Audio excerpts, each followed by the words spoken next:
Morning. Top Gun here, 4:30 a.m., Friday, February 26th. This is the YouTube pre-market commentary, the end game. All right. So the thing driving everything yesterday was the 13 basis point jump in the yield of the 10-year U.S. Treasury to 1.52%. So to review briefly, to once again review briefly, last week the 10-year yield jumped 15 basis points. Monday through Wednesday it jumped another 4 basis points, and creeped up another 4 basis points, and then yesterday another 13. So that's 32 basis points from 1.2 to 1.52% in the last 9 trading sessions. That surge yesterday caused stocks to plummet, with the S&P dropping 2.45%, the Nasdaq 3.52%, and the Russell 3.69%. Now, real technical damage was done.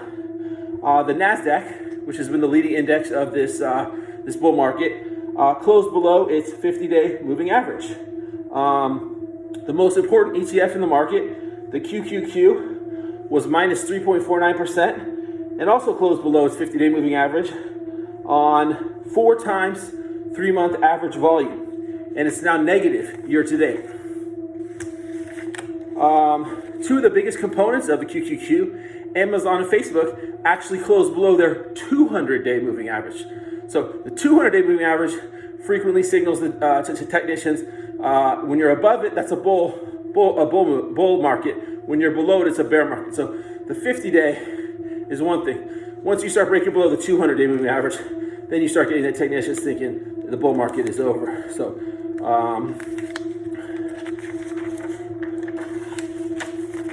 all right, then NVIDIA reported their earnings on Wednesday afternoon, and I told you guys that the quarter was likely to be good, but let's look at the reaction, not the news. It's all about that. Well, NVIDIA was down 8.22% yesterday on 3 times 3-month average volume, and is now down 13.2% over the last 7 sessions. Now, I consider NVIDIA the 7th most important stock in the market after FAAMG, Tesla, and Tesla. Okay, now moving on. Crescat Capital, the best hedge fund in the world, in my opinion, based in Denver, Colorado, run by Kevin Smith and Tavi Costa, wrote a piece yesterday called "The Fed is Trapped." So what's happened now is the Fed has to, on the one hand, prop up this asset bubble, because that's supporting the whole structure of the economy.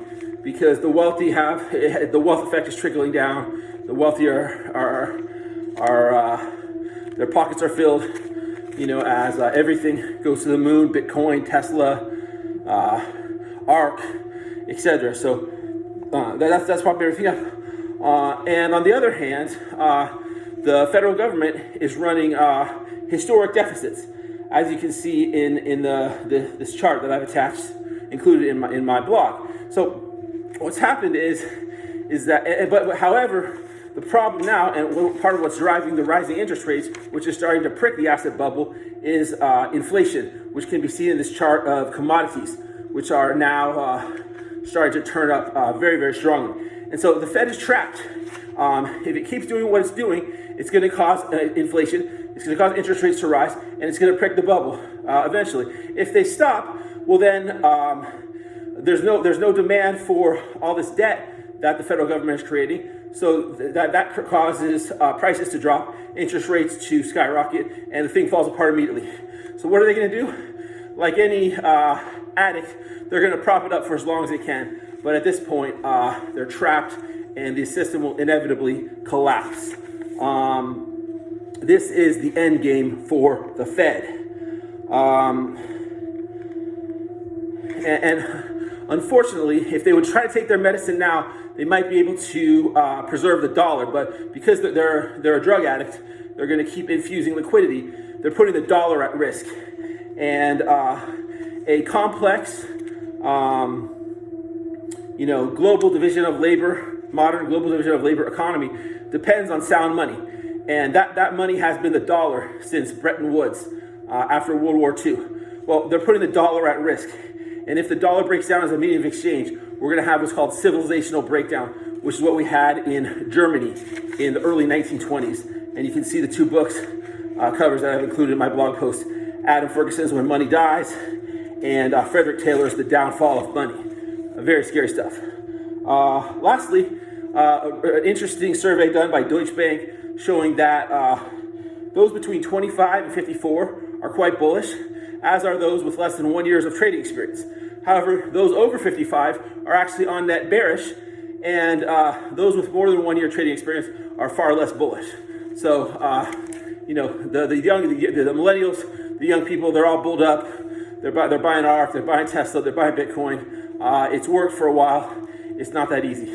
Stocks only go up. No, it's not that easy. Okay. Finally, my little beef with Ian McMillan, the Chart Life, who attacked my character and my work in December of last year. I posted a number of tweets of his talking about how we're only in the early stages of this uptrend. This is a generational trend. I previously talked about how a tweet that he wrote about stories will be written about the greatness of this market. So we're going to find out now whose work is shitty. We already know who the shitty person is based on the tweet that you can see. But we're about to find out whose work is really shitty as well. So that's it for today. Have a great weekend, guys, and I will see you next week.